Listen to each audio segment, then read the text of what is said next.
ಎಲ್ಲರಿಗೂ ನಮಸ್ಕಾರ.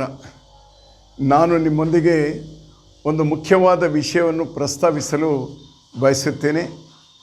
ಈ ತಿಂಗಳು ಜೂನ್ 19ರಿಂದ 23ವರೆಗೆ ಅನಂತಪುರ ಜಿಲ್ಲೆಯ ಮಡಕ್ಸಿರ ಕ್ಷೇತ್ರದ ನನ್ನ ಸ್ವಂತ ಊರಾದ ನೀಲಕಂಠಾಪುರದಲ್ಲಿ ಪುನರ್ನಿರ್ಮಾಣ ಮತ್ತು ಹೊಸದಾಗಿ ನಿರ್ಮಿಸಲಾದ ದೇವಾಲಯಗಳ ಉದ್ಘಾಟನೆಯನ್ನು ನಡೆಸಲು ದೈವಜ್ಞರು ನಿರ್ಧರಿಸಿದ್ದಾರೆ.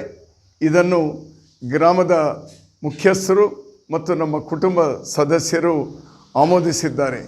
ನಿಮ್ಮ ಎಲ್ಲರ ಅಭಿಮಾನದಿಂದ ಈ ಪುಣ್ಯ ಕಾರ್ಯವನ್ನು ಶಾಸ್ತ್ರೋಕ್ತವಾಗಿ ಮತ್ತು ನಿಮ್ಮ ಉಪಸ್ಥಿತಿಯಲ್ಲಿ ಮಾಡಲು ನಾವು ಬಯಸಿದ್ದೇವೆ. ಆದರೆ ಕರೋನಾ ಸಾಂಕ್ರಾಮಿಕವು ನಮ್ಮ ಆಶಯವನ್ನು ತಡೆಯಿತು. ಕರೋನಾದ ಕಾರಣ ನಾವು ಈ ಹಬ್ಬಗಳನ್ನು ಪರಿಮಿತ ಸಂಖ್ಯೆಯಲ್ಲಿ ಪೂರ್ಣ ಮುನ್ನೆಚ್ಚರಿಕೆಗಳಿಂದ ನಡೆಸಲು ನಿರ್ಧರಿಸಿದ್ದೇವೆ.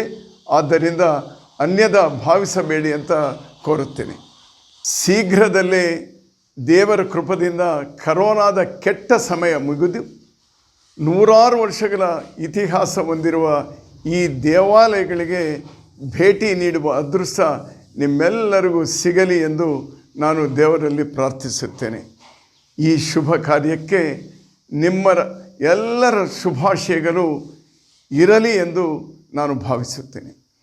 ಈ ದೇವಾಲಯಗಳ ಉದ್ಘಾಟನೆ ಮತ್ತು ದೈನಂದಿನ ಶಾಸ್ತ್ರೋಕ್ತ ಪೂಜೆಯ ನೇರ ಪ್ರಸಾರಗಳನ್ನು ಡಿಜಿಟಲ್ ಮಾಧ್ಯಮಗಳ ಮೂಲಕ ನಿಮ್ಮೆಲ್ಲರಿಗೂ ಲಭ್ಯವಾಗಲಿದೆ. ನಿಮ್ಮೆಲ್ಲರಿಗೂ ದೇವರ ಕೃಪೆ ಸಿಗಲಿ ಎಂದು ಪ್ರಾರ್ಥಿಸುತ್ತೇನೆ. ಸರ್ವೇ ಜನ ಸುಖಿನೋ ಭವಂತು, ಸಮಸ್ತ ಸನ್ಮಂಗಳಾನಿ ಭವಂತು.